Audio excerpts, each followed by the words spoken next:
반갑습니다. 붓다의 복과 지혜입니다. 거룩하신 부처님 전에 두 손 모아 합장합니다.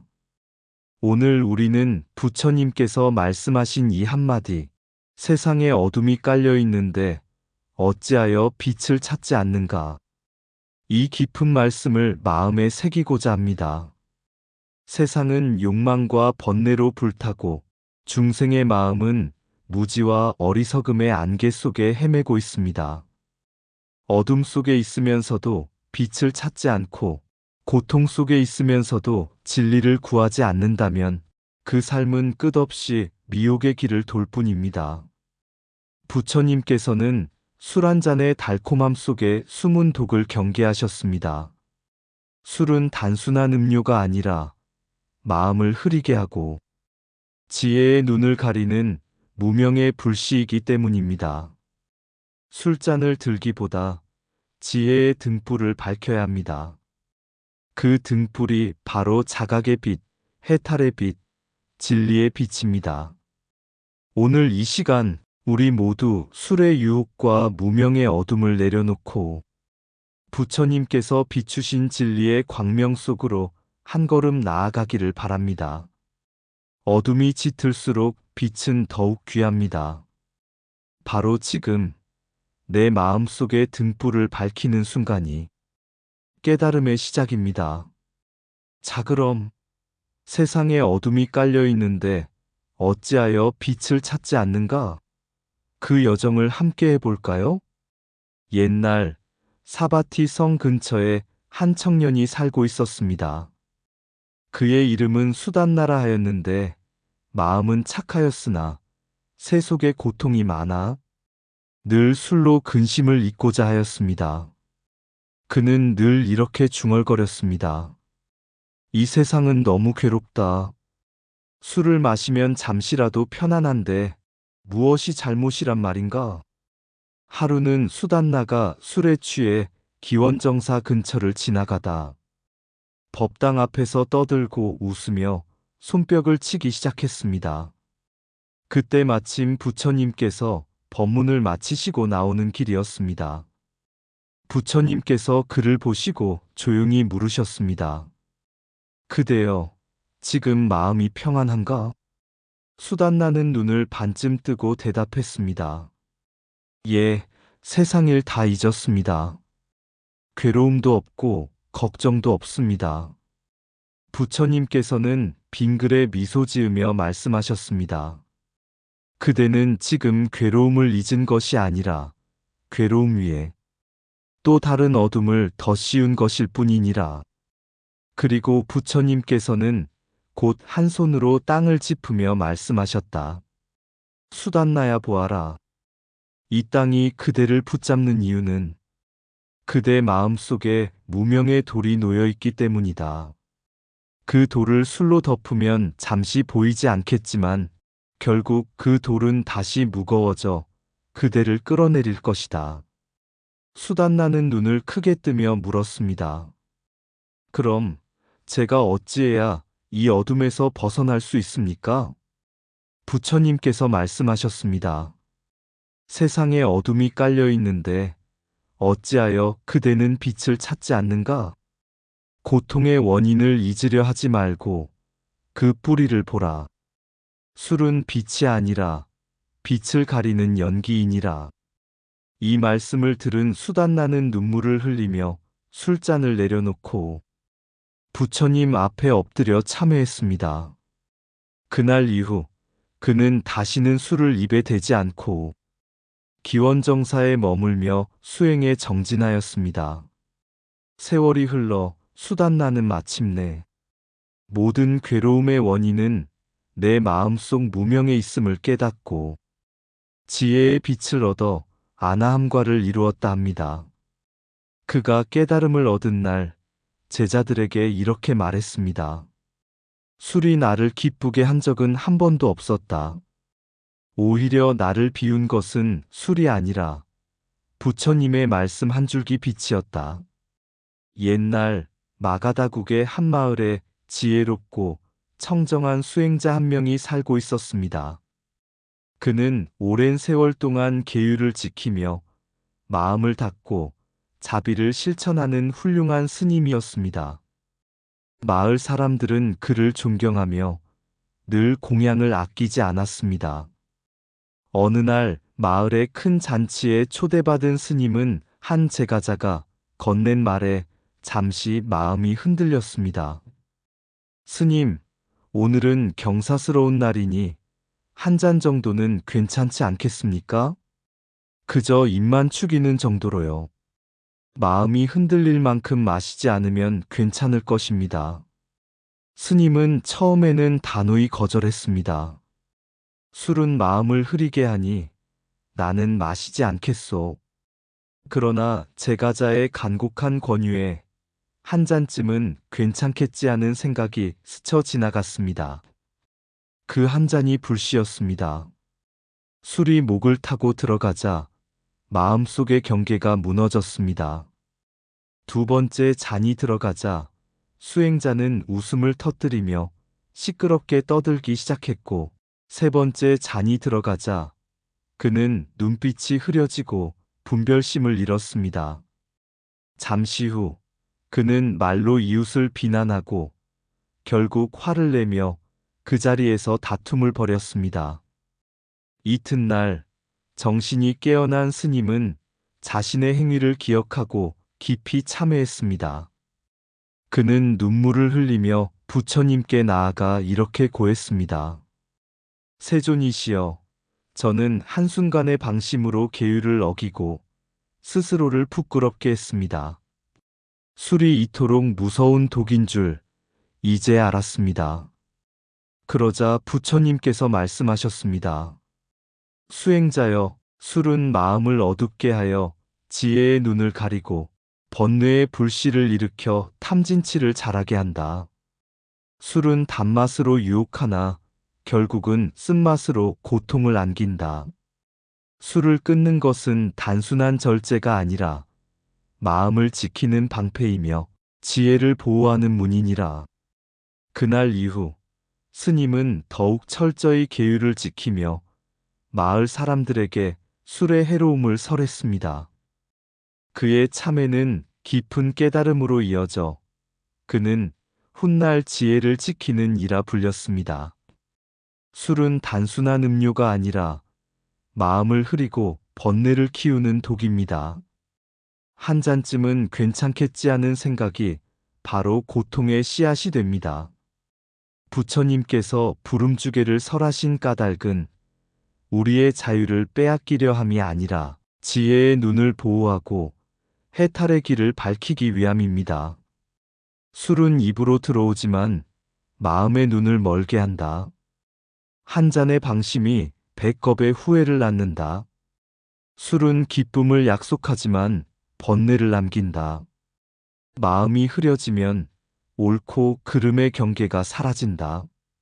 술의 단맛은 혀에 남고 그 쓴맛은 업으로 남는다. 부름은 억제가 아니라 깨달음을 지키는 실천이다. 술은 번뇌의 불씨요, 계율은 그 불을 끄는 비다.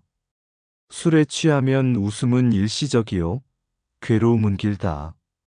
맑은 마음은 복을 부르고 흐린 마음은 업을 부른다.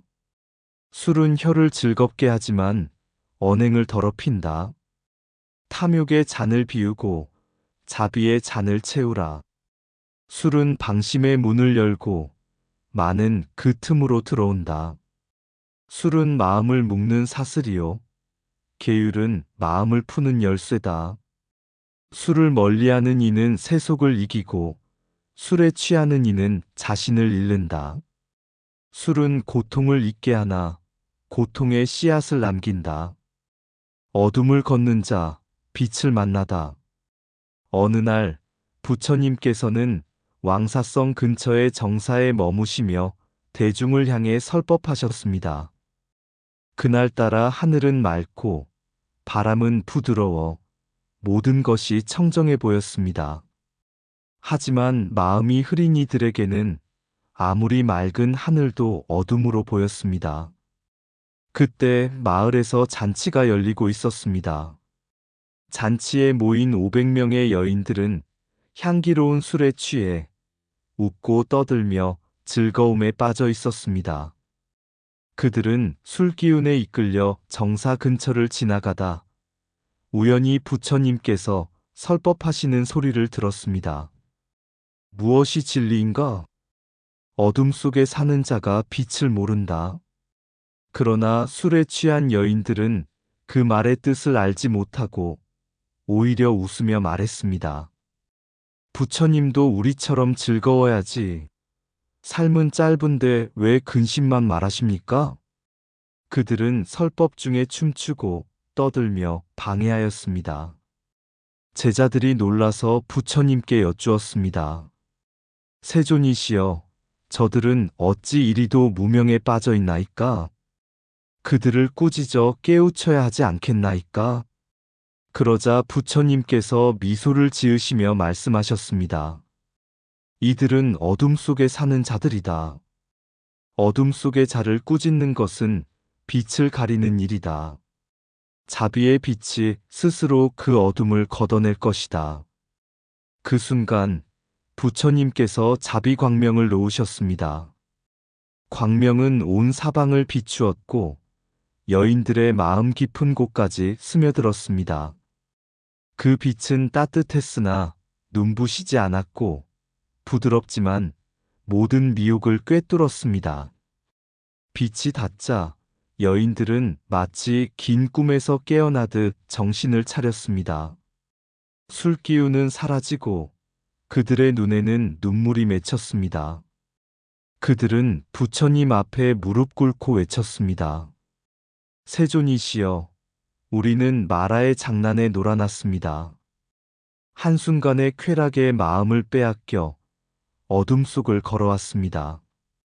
이제야 진정한 빛을 봅니다. 부처님께서 말씀하셨습니다. 세상은 욕망으로 불타고 있는데 어찌 웃는가? 세상에 어둠이 깔려 있는데 어찌하여 빛을 찾지 않는가? 술은 단순한 음주가 아니라 지혜를 흐리는 마라의 유혹이니라.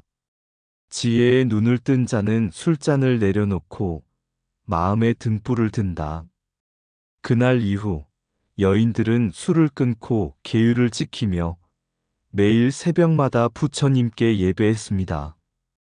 그들은 다시는 어둠 속으로 돌아가지 않았고 사람들은 그들을 빛을 본 이들이라 불렀습니다. 술은 단순히 몸을 취하게 하는 것이 아니라 마음의 눈을 가리는 마라의 장난입니다. 진리의 빛은 꾸짖음이 아닌 자비의 광명으로 중생을 깨웁니다. 무지는 어둠이며 지혜는 빛입니다. 한순간의 깨달음이 천겁의 미혹을 밝히듯 자비의 한 줄기 빛은 어둠의 깊이를 단숨에 헤칩니다. 세상은 욕망으로 불타고 있는데 어찌 웃는가? 어둠이 깊을수록 한 줄기 빛이 더욱 귀하다. 술은 입을 즐겁게 하지만 마음의 눈을 가린다. 자비의 빛은 꾸짖지 않는다. 다만 어둠을 걷어낼 뿐이다. 무지의 장막은 외부에서 벗겨지는 것이 아니라 안에서 걷어내는 것이다. 술은 마라의 잔이요 탐욕의 물이다.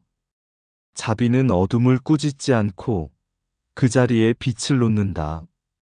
무명은 어둠이요 지혜는 빛이다.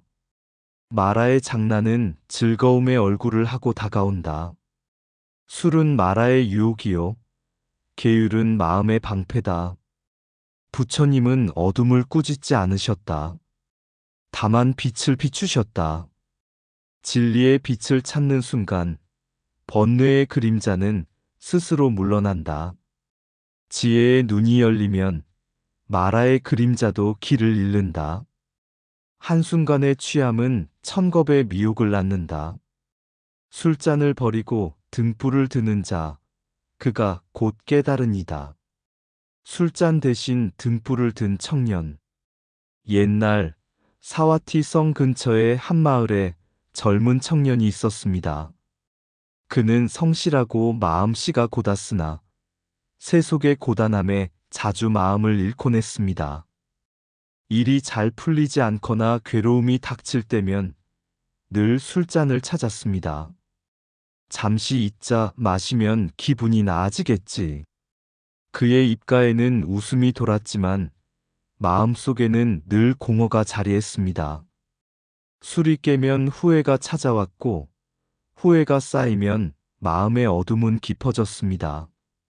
어느 날 그는 술에 취해 길을 걷다가 부처님께서 설법하시는 장면을 보았습니다. 멀리서 들리는 부처님의 음성은 고요하면서도 깊었습니다. 어둠을 탓하지 말고 내 마음속 등불을 밝혀라. 빛은 밖에서 오는 것이 아니라 내 마음에서 피어난다. 그 말에 청년은 걸음을 멈추었습니다. 그 순간 그는 자신이 얼마나 오랫동안 어둠을 붙잡고 빛을 외면했는지 깨달았습니다. 술잔은 언제나 그를 어둠으로 이끌었고 그의 손은 술을 붙들었으나 마음은 자신을 잃어가고 있었습니다. 청년은 부처님 앞에 다가가 무릎을 꿇고 말했습니다. 세존이시여, 저는 괴로움이 닥칠 때마다 술잔을 붙들었습니다. 하지만 술은 제 마음을 더 어둡게 만들었고 결국 저 자신을 잃게 했습니다. 부처님께서 부드럽게 말씀하셨습니다. 괴로움을 잠시 잊으려 술을 마시는 것은 불을 끄려 기름을 붓는 것과 같다. 술은 고통을 덮을 뿐 결코 사라지게 하지 않는다. 진정한 수행자는 괴로움을 마주하고 그 안에서 지혜를 본다. 술잔을 내려놓고 내 마음의 등불을 들어라. 그 빛이 내 길을 밝히리라. 청년은 그 말씀을 듣고 술잔을 내려놓았습니다. 그리고 매일 새벽마다 부처님의 법문을 들으며 명상에 들었습니다. 처음에는 괴로움이 더욱 크게 느껴졌습니다. 그러나 그 괴로움을 도망치지 않고 바라보자 그 안에서 자신의 무지와 집착이 서서히 녹아내렸습니다. 시간이 흐르자 그의 마음은 잔잔한 호수처럼 고요해졌습니다. 이제 그는 괴로움을 피하지 않았고 대신 지혜의 등불을 들었습니다. 그의 이름은 사람들 사이에서 이렇게 불리게 되었습니다. 등불을 든 자. 그는 이 말 한마디를 항상 가슴에 새겼습니다. 세상에 어둠이 깔려 있다면 술잔을 찾지 말고 진리의 등불을 밝혀라. 부름죽에는 억압이 아니라 깨달음의 문을 지키는 방편이다. 술을 멀리함은 단순한 절제가 아니라 나를 잃지 않으려는 수행이다. 괴로움이 올 때 술잔을 붙드는 이는 고통을 피하는 자여, 명상과 법문을 붙드는 이는 고통 속에서 진리를 보는 자다. 진정한 빛은 밖이 아니라 내 마음속 등불에서 피어난다.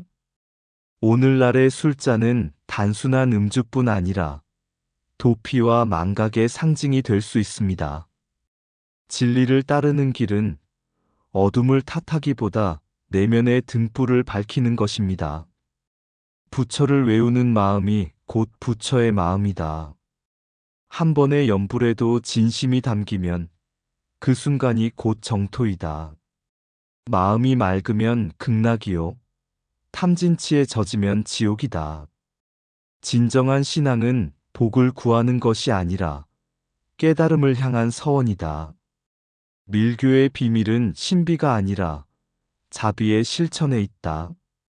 염불은 입으로 하는 것이 아니라 마음으로 하는 것이다. 고통받는 이의 눈물 속에 진리의 빛이 깃든다. 정토는 먼 하늘이 아니라 청정한 마음이 머무는 자리다.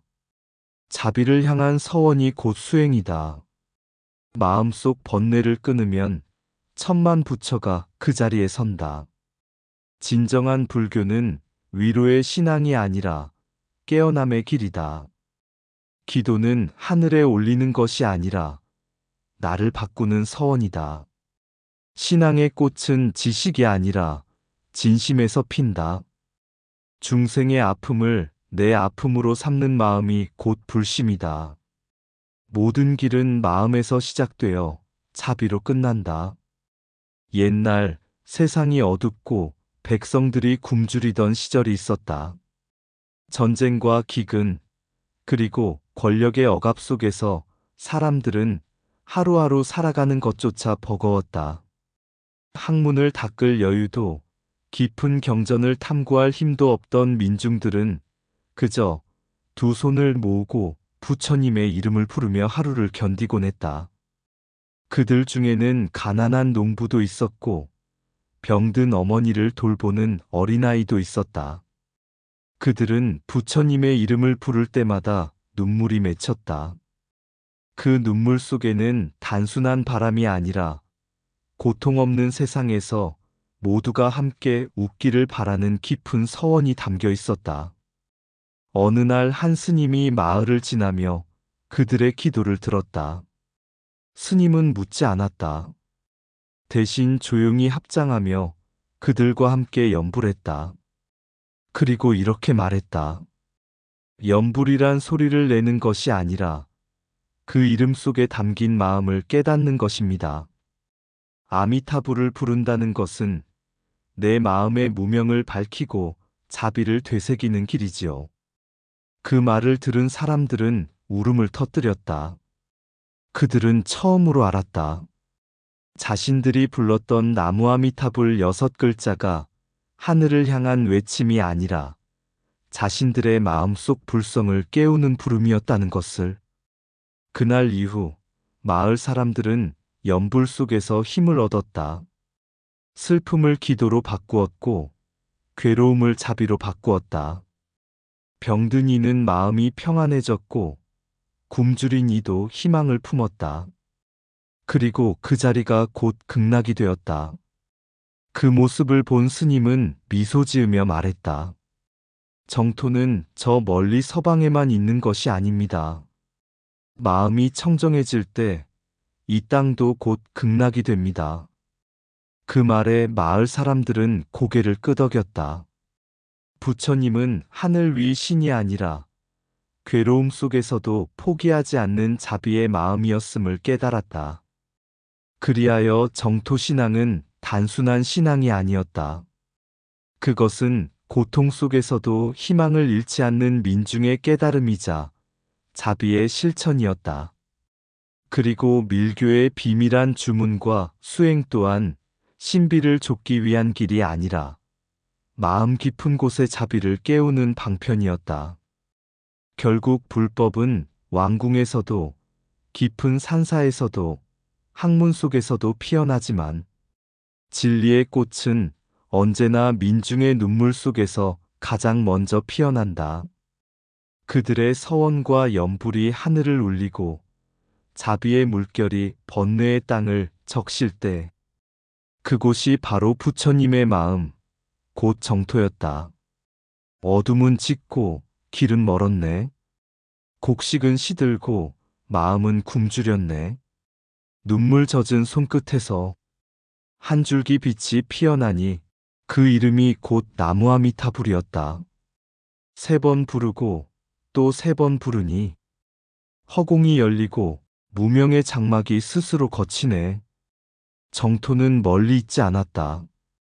내 마음이 청정하면 이 땅도 곧 극락이요. 내 눈이 자비로우면 모든 중생이 곧 부처라. 밀교의 주문은 신비의 소리가 아니라 자비의 울림이요. 진리의 문을 여는 열쇠였다. 한 음절 속에도 우주가 있고 한 호흡 속에도 해탈이 있었다. 민중의 신앙은 눈물로 피어난 꽃, 고통 속에서도 지지 않는 서원의 향기. 그들이 연불하는 순간 세상은 고요히 숨을 고르고 마음의 등불이 켜졌다. 그 빛은 사원 밖으로 번져 논두렁에도 거리에도 누추한 삶에도 자비의 씨앗을 심었다. 그리하여 불법은 다시 피어나고 세상은 다시 숨쉬었다. 부처님은 하늘 위에 계신 분이 아니라 괴로움 속에서도 자비를 잃지 않은 이의 마음이었다. 이상 붓다의 복과 지혜였습니다. 오늘도 복지구족한 날 되세요. 구독과 좋아요는 붓다의 복과 지혜를 밝히는 큰 자비의 등불이 됩니다.